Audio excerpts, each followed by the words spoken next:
You're listening to The Jacob Valk Show. He's breaking down the latest and greatest in sports as only he can.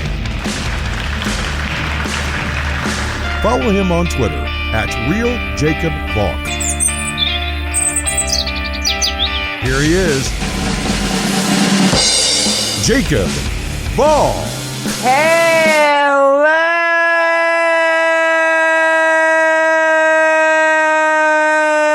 sports fans. Welcome to another edition of the Jacob Valk Show. I am Jacob Valk, and I've received some questions about if I'm gonna discuss certain topics, so I want to get that out of the way right now. I'm not gonna discuss the finer points of the NBA's manual on keeping everyone safe in their Disney World bubble. If this is what their experts say is best, then this is what's best. I think some of the details are funny, like the ping pong thing, but what are you going to do? You know, if this is what needs to happen, this is what needs to happen. I'm also not going to talk about Kyrie Irving wanting to start his own league, because that's not going to happen. That's really stupid. He's also not the first player to ever propose this. You know, I remember in the 2011 lockout, there were rumblings that certain players were angling to start their own league. So, you know, it's not like he's the first person to suggest something that's stupid. It is stupid. It is a stupid idea. There's no way it would ever happen in a million years. But he's frustrated by a lot of things. I can't say I blame him. I think a way to solve a lot of his issues with bringing awareness to police brutality is to change some things on the jersey or the shorts or the basketball, on the basket, whatever. Let them support the Black Lives Matter movement during games. I think that would end a lot of Kyrie's issues. I'm also not going to talk about the Belmont Stakes, which will happen on Saturday, that famous first leg of the Triple Crown, the Belmont Stakes. The main reason I'm not going to talk about it is because I just don't know enough about it. I like horse racing. I will watch the Triple Crown races, but I just can't talk about the field. I don't know who the favorites are. I don't even know who's running. Seriously. I have no idea what horses are running. My grandmother was a big horse racing fan, but that's pretty much it. I know nothing about it, so I really can't talk about it. Just like I can't talk about soccer or golf. I just don't know enough about it. I would insult your intelligence by talking about it. I am going to talk about Major League Baseball, though, because it seems like we're on the right track towards getting baseball back. There are a bunch of reports about this. Basically, what you need to know is that the players are going to get 100% prorated pay. There will be 16 teams total in the playoffs. Players will waive the right to file any sort of grievance against the league to get additional compensation. We're going to get at least 60 games. The DH will be in the National League for 2020 and 2021. And this broke last night. This was something I didn't know happened. evidently the owners gave the players an advance of $170 million with the understanding that that would eventually be paid back. Well, $33 million of that advance is now being forgiven. So the players will only have to pay back $137 million. Also, and this is kind of interesting, teams will be able to sell advertisements on their uniforms for this coming season and next season. So it's going to be like basketball and soccer. Really, the only thing that I have an issue with here is the length of the season. Everything else is fine. I know a lot of the purists don't like the idea of selling ads on the uniforms, but I've gotten used to it. I just don't care. It's not that big a deal. I understand it's not the most professional thing in the world. They do look like walking billboards, but these teams do need a way to get some more revenue, especially after they've lost so much already. There's no question that they have. Let them sell the ads, and we'll see how it goes. But back to the length of the season, is at least 60 games that much different than 50? It depends on how far up they go from 60. If it's like 61 or 62, no, it's not. But if we get into that 70 or 80 range, then yeah, it's pretty good. That makes playing the season worthwhile. I'll take a 76-game season. That would be like the bare minimum of what I would consider acceptable. 60 games, no, but, 76 games is at least half the season minus a week. I can live with that. With 60 games, there's still that asterisk on it.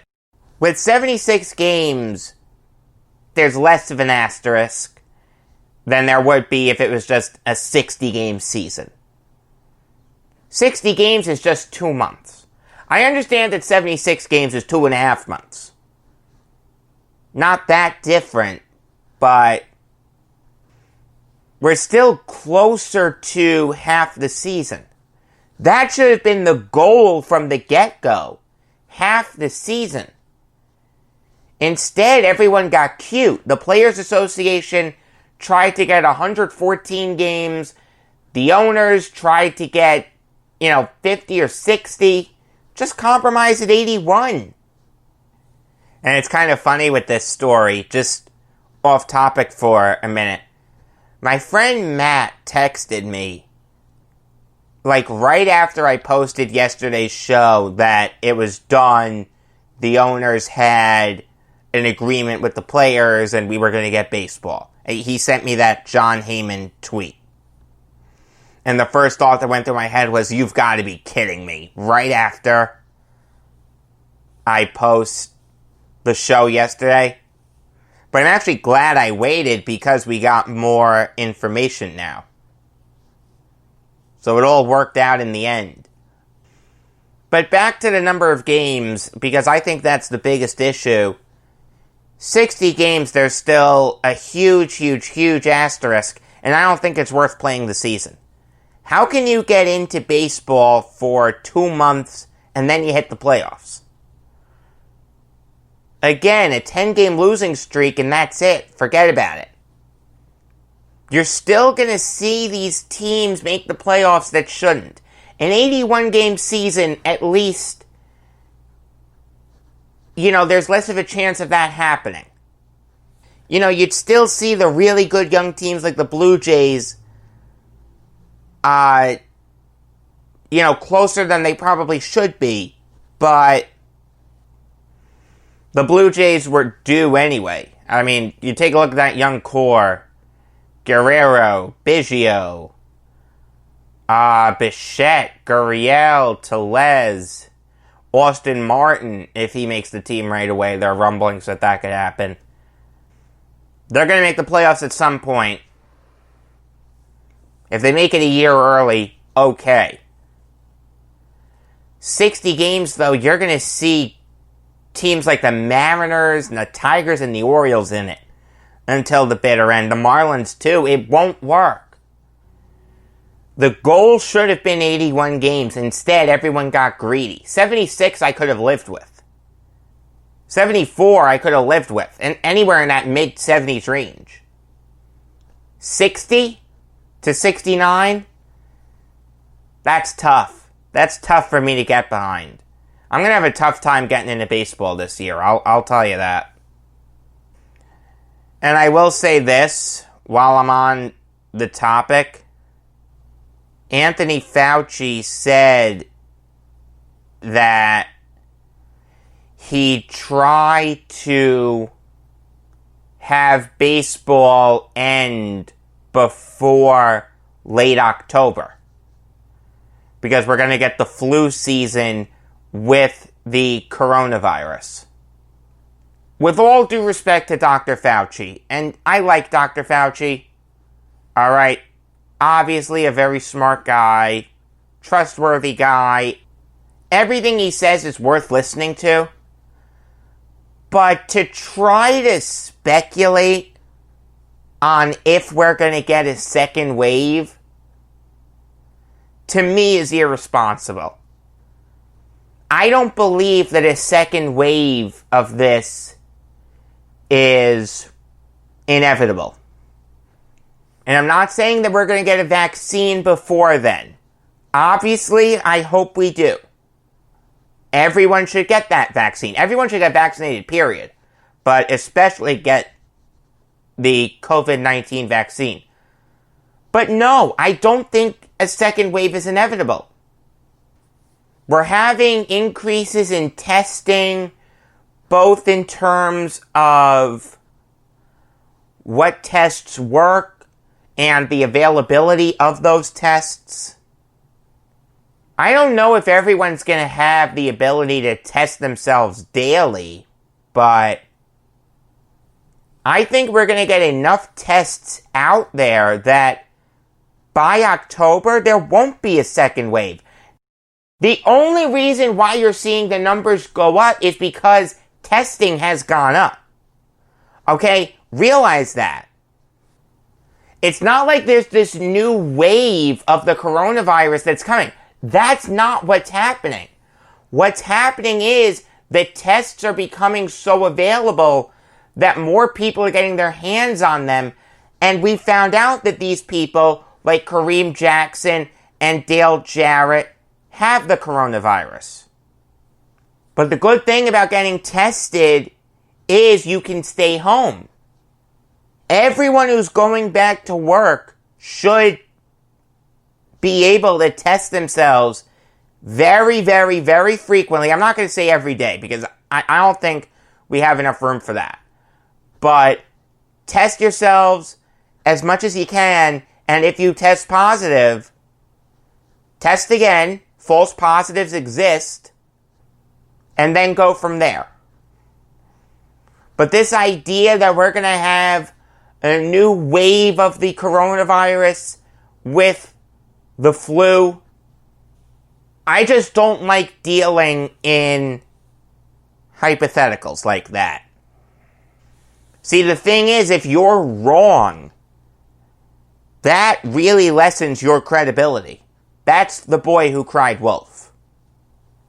You can't come back from that. There's going to be a second wave. Oh, there's no second wave. Well, wait a minute. We did all this to prepare for the second wave, and now there's no second wave? See, the people saying that because the numbers aren't as bad as we said they would be, that's just proof that this worked. I mean, those people are right and they're wrong. They're right in the sense that, well, they're right. Yeah, everyone listened to them, so of course the numbers are going to go down. But they're wrong in the sense that the numbers went down. So you were wrong in saying this many people would die. I understand the argument of being proactive rather than being reactive. But the simple fact is, if you're proactive and nothing happens, you look really foolish. Now, the counter to that is, if you're reactive, you could have prevented this, but you didn't because you didn't think it would happen. It's a fine line. And I understand that Dr. Fauci is doing the best he can. I understand that everyone involved in this is doing the best they can. Alright? This is new for everyone. But to say in June that there's going to be a second wave of this in late October, I just think it's too early to say that. We've got a little over 4 months until then. A lot can happen. I really think the NFL is going to be fine. I really think the World Series will be fine. I think the next hockey and basketball seasons will be fine. The 2021 seasons. Those will be fine. We've got a lot of time until then. A million things can happen. Instead of being negative about this, let's think positive. Alright, so I've wanted to recap this team's draft class for a while now. And then that'll be it for today. Just did a lot with baseball and the coronavirus, and I know that this is going to take a long time. There's no need to do this day in sports history, and there's no need to do the Detroit Red Wings Mount Rushmore today. The one thing I'll say is, it's okay if you have a different answer than me. There are a lot of different ways you can go with that, but I do have my correct one. I asked one of my friends the other day what he thought it was. His answer is different than mine. You know what? That's okay. So, to end today's show, you're going to get my recap of the New York Giants draft class.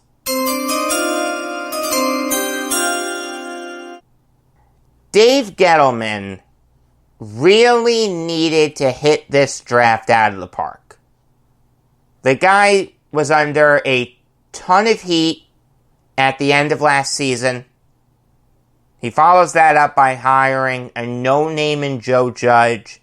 God only knows if Judge is going to work or not. He's not off to a good start with Baker and Rosas. But at the end of the day, all is forgiven if you win. In free agency, I didn't think Gettleman did a great job. He did an okay job with signing Bradbury, but he overpaid for him. Blake Martinez is okay, but Corey Littleton would have been much better. I didn't love what Gettleman did in free agency, but Eric brought up a good point when I had my chat with him, that a lot of GMs think they're smarter than everyone else, and they don't go after the high-priced option because they think they can find better value somewhere else. He's 100% right there, but that mindset is wrong. Wisdom of the crowd. If everyone's saying that this guy is the best, and there are a bunch of stats to prove that, a bunch of rankings to prove that, a bunch of metrics, whatever, that guy's probably the best. Instead of going after the best inside linebacker available in Corey Littleton, the Giants went after Blake Martinez. I wasn't crazy about that. And they massively overpaid for James Bradbury. Oh, I was so glad the Jets didn't do that, because they were rumored to be interested in Bradbury. But that brings us to the Giants draft. We all knew what the Giants needed. They needed to reinforce the offensive line for Daniel Jones, and they needed to add a safety to replace Landon Collins, who Gettleman let walk Not this past offseason, but the offseason before. He was never properly replaced.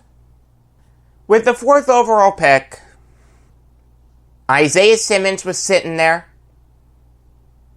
This is the guy who Eric wanted, who Nick mocked to the Giants, who I thought was going to go to the Giants.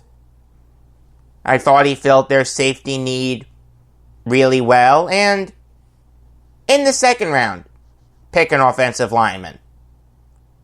Josh Jones was still there when the Giants were on the clock again. Same thing with Ezra Cleveland. That would have been fine. Instead, the Giants decided to take an offensive lineman at 4. Okay, no problem there. Huge need. Protect Daniel Jones at all cost. But the offensive lineman that they took was not the best offensive lineman in this draft. He wasn't the 2nd best offensive lineman in this draft. He wasn't even the 3rd best offensive lineman in this draft. Andrew Thomas is going to succeed in this league. He's going to be a really good player for a long time. But the thing with Thomas is, his ceiling to me is really low. What you see is what you get with Thomas. I just don't see a lot of future value there. Now, that's not bad. I like Thomas. I thought Andrew Thomas was the 14th best player in this draft. But I don't see Thomas as a perennial Pro Bowler. I see him as a guy who's only going to make like 2 or 3, best case scenario. Tristan Wirfs, I think, can be a perennial Pro Bowler. Jedrick Wills, I think, can be a perennial Pro Bowler. Mekhi Becton, who I've been calling Mecky. I feel very stupid. Everyone should be named John Smith.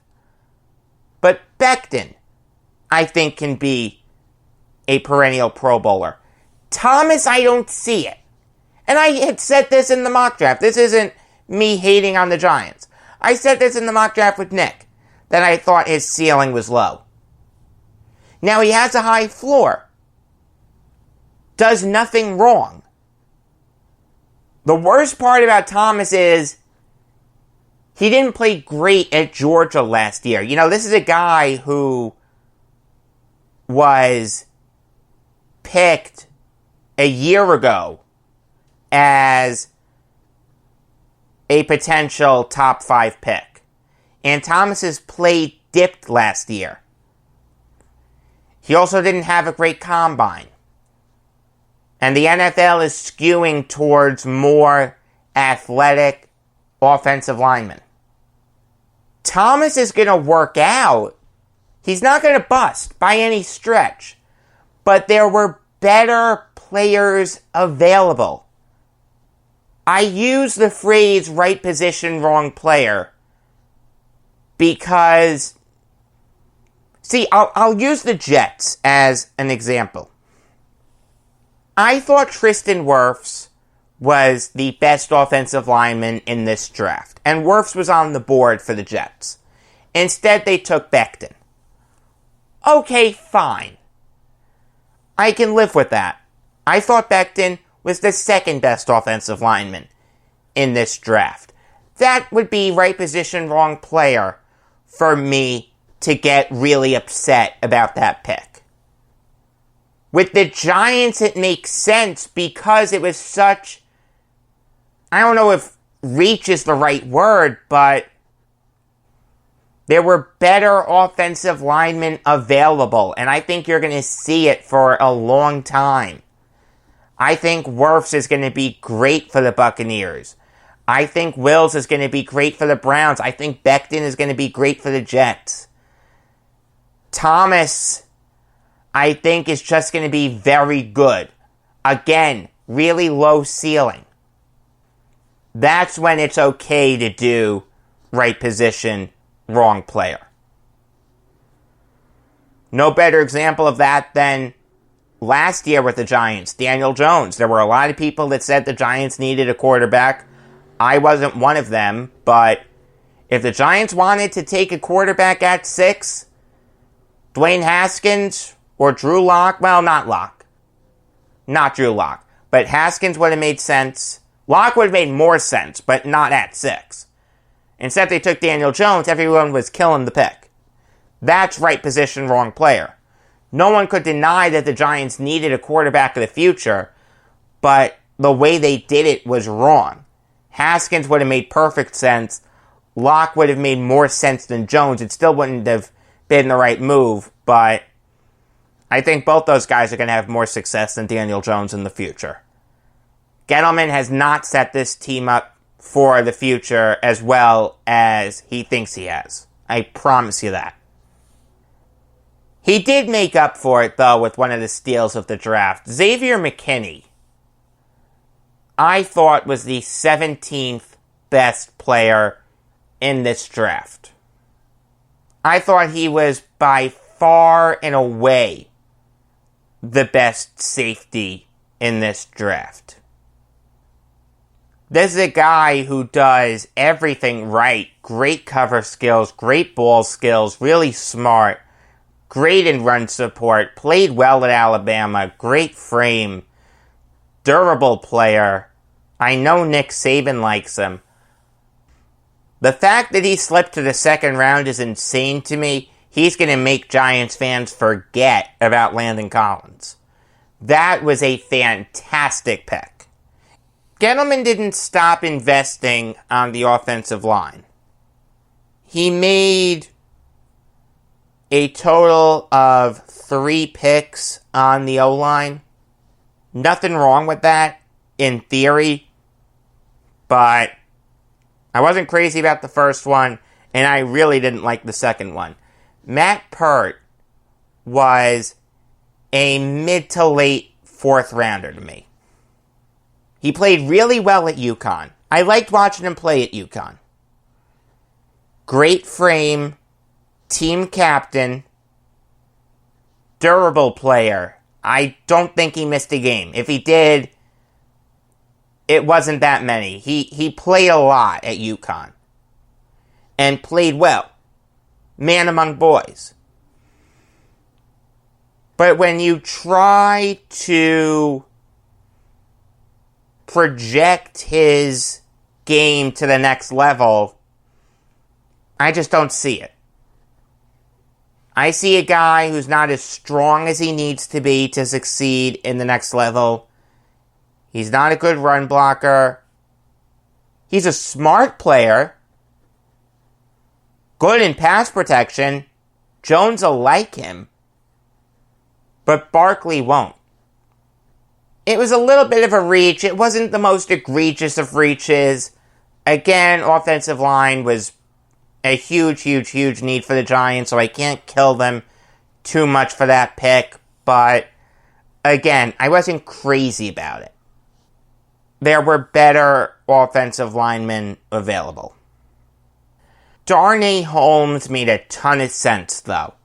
Seems like every other pick was good for the Giants.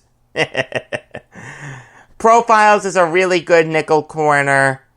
Really smart player. Jumped off the tape at UCLA. Really fast. Ran a 4.48 40, and he plays faster than that.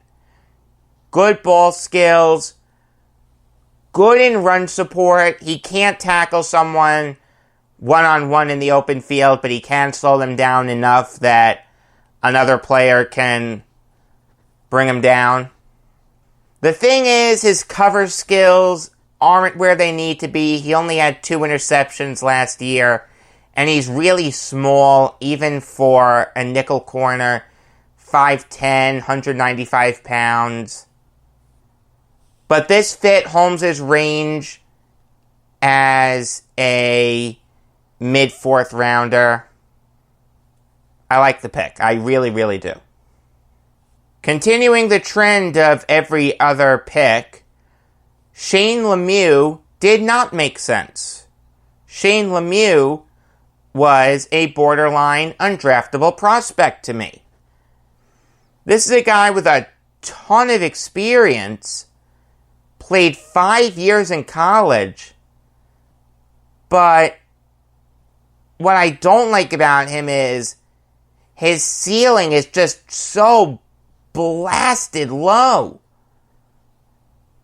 He's 23 years old and he's just entering the NFL. How much better is he going to get? He dominated at Oregon. I understand that. And I think he's a plug-and-play guy. I think if you start him week 1, he'll do fine. But how much better is he going to get? I think he's just going to be an average to above average offensive lineman for the next 5 to 10 years. And even then, that's only if he's coached properly. His pass blocking is dreadful. He's not athletic at all. I wouldn't have minded a team taking a chance on him in the 7th round. To take him in the 5th round wasn't the worst reach in the world, but the Giants could have done better. That's the moral of the story here with this offensive line draft. The Giants could have done so much better protecting Jones. The Giants did have a need at outside linebacker. Marcus Golden had a good year last year, but I don't think Gettleman is 100% sold on him. He signed him to that crazy, unrestricted free agent tender that I'm not 100% sure what it is. It's rarely used, and you can tell Gettleman isn't 100% sold on him. So they needed to draft an edge rusher. They drafted one in Cam Brown in the early 6th round. Sorry, Giants fans, I just don't see it with this kid. Did not play well at Penn State, only had 2 sacks. Average frame, average intelligence, average against the run. Bad tackler, terrible in one-on-one battles. I don't see him as a 3-down linebacker. He was a borderline undraftable prospect to me. The only reason that I had him as sort of kind of draftable was because he was a team captain last year at Penn State, and I like team captains. Carter Coughlin, no relation to Tom, was a great pick, though. He played really well at Minnesota all throughout his career. Great frame, 6'3", 236. Good in one-on-one battles. I think he's going to be a really, really good run stopper. I think he can play 3 downs.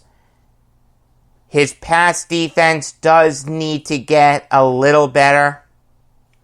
But he's really coachable. He has good intelligence.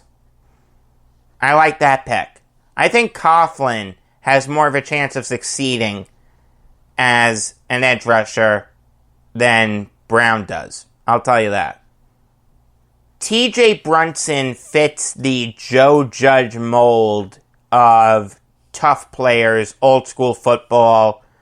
To use a Dave Gettleman line, he's a hog molly. 2-time captain at South Carolina. Really good at playing through pain. Physical player. The kind of guy who I want backing me up in a bar fight. The thing is, he's not the smartest player in the world. He's not good in coverage. He's not that fast. I like his toughness. He's worth the chance in the 7th round. But I don't see a lot of room for growth with him. Maybe a special teamer. And even then, that's a big maybe. Chris Williamson has a solid frame. Really smart player. He plays corner now, but he used to play wide receiver. Really fast. Again, his intelligence is off the charts. The thing is, he just doesn't have a lot of good tape. He's really projectable. He's worth the chance in the 7th round, but there's a real chance he never sees an NFL field. If he puts the work in, it's possible, but he has a really, really low floor. There's a chance, again, we never see him in the NFL, but in the 7th round, it's okay to take a chance on a really projectable player. And Mr. Irrelevant Tay Crowder is a really coachable player, good frame, smart player. He shouldn't have been Mr. Irrelevant. He was better than the 255th best player in this draft. I mean, I understand he doesn't have a lot of great tape, and he's really inconsistent. One game he's great, one game he's terrible. But there's a lot to like there with Crowder. I actually had a late 6th, early 7th round grade on him. That was a really smart pick for the Giants to make him Mr. Irrelevant. All in all, I have to punish the Giants for not addressing their O-line needs as well as they could have. It wasn't terrible what they did, but it wasn't great. I'm going to give them a B-. I think that's the best I can do. The McKinney pick really helps them. The Holmes pick made sense.